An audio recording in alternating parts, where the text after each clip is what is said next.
بسم اللہ الرحمن الرحیم۔ السلام علیکم۔ اللہ پاک پر بھروسے کا ایک سچا واقعہ۔ ایک عورت کہتی ہے کہ میرا خاوند کسی وجہ سے لمبی مدت کے لیے غائب ہو گیا۔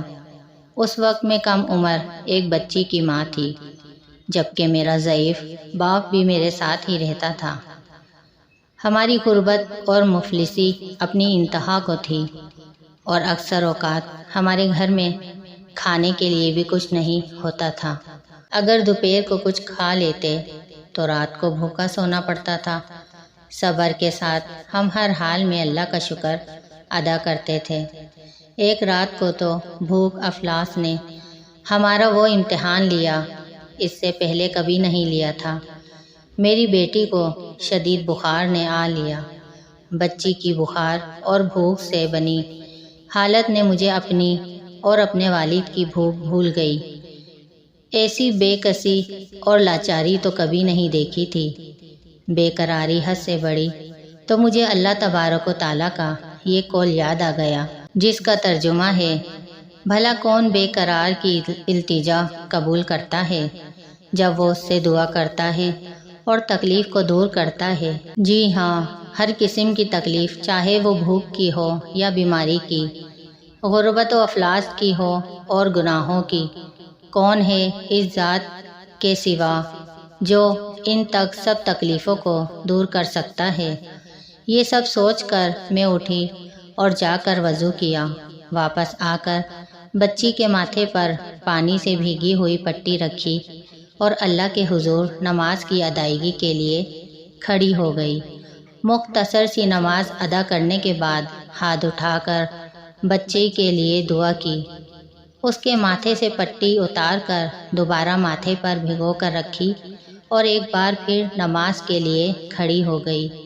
نماز کے بعد ایک بار پھر دعا کے لیے بارگاہ الہی میں دعا کے لیے ہاتھ اٹھائے۔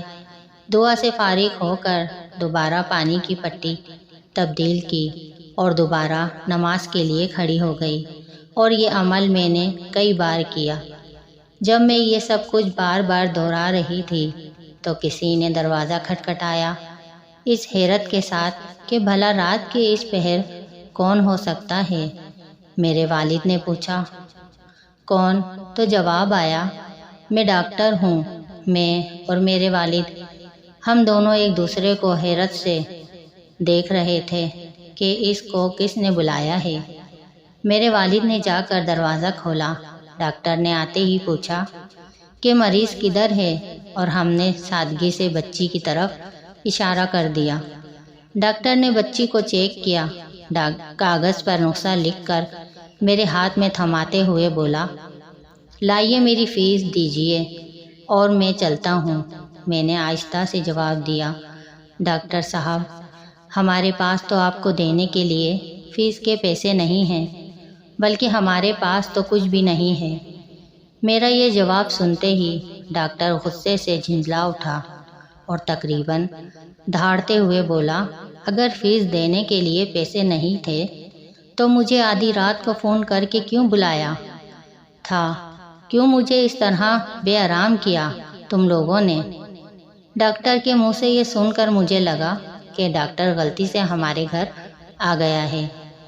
میں نے ہمت کرتے ہوئے جواب دیا، ڈاکٹر صاحب، ہم نے تو آپ کو ٹیلی فون کر کے نہیں بلایا، بلکہ ہمارے پاس تو ٹیلی فون ہی نہیں ہے۔ یہ سن کر ڈاکٹر نے مجھ سے پوچھا کہ کیا یہ فلاں شخص کا گھر نہیں ہے؟ میں نے کہا، نہیں ڈاکٹر صاحب، فلاں شخص ہمارا ہمسایہ ہے۔ یہ سن کر ڈاکٹر تھوڑا سا خاموش ہوا، پھر ہمارے گھر سے نکل کر ہمارے ہمسائے کے گھر چلا گیا، اور ہم شرمندگی سے خاموش بیٹھے رہے۔ تھوڑی ہی دیر گزری تھی کہ ڈاکٹر ایک بار پھر دوبارہ ہمارے گھر آ گیا۔ آنکھوں میں آنسو اور روندی ہوئی آواز میں بولا، اللہ کی قسم، تمہارے گھر سے اس وقت تک نہیں جاؤں گا جب تک تمہارا پورا قصہ نہیں سن لوں گا۔ اور میں نے ڈاکٹر کو اپنا پورا قصہ سنا ڈالا کہ کس طرح میں بچی کے ماتھے پر پانی کی پٹیاں رکھ رہی تھی اور اللہ کے حضور دعا بھی مانگ رہی تھی۔ ڈاکٹر اٹھ کر جلدی سے باہر چلا گیا، اور کچھ دیر بعد ہمارے لیے رات کا کھانا اور بچی کے لیے دوائیاں اور گھریلو ضروریات سامان کے ساتھ لوٹا۔ ساتھ ہی اس نے بتایا کہ اس کی طرف سے ہمیں ہر مہینے ایک مخصوص تنخواہ ہمیں اس وقت تک ملتی رہے گی کہ جب تک اللہ چاہے گا۔ تو ناظرین، یہ اللہ پر بھروسے کی ایک سچی کہانی ہے۔ ناظرین، ہمارے چینل پر اسلامی وظائف اور اسلامی واقعات کی ویڈیوز اپلوڈ ہوتی ہیں۔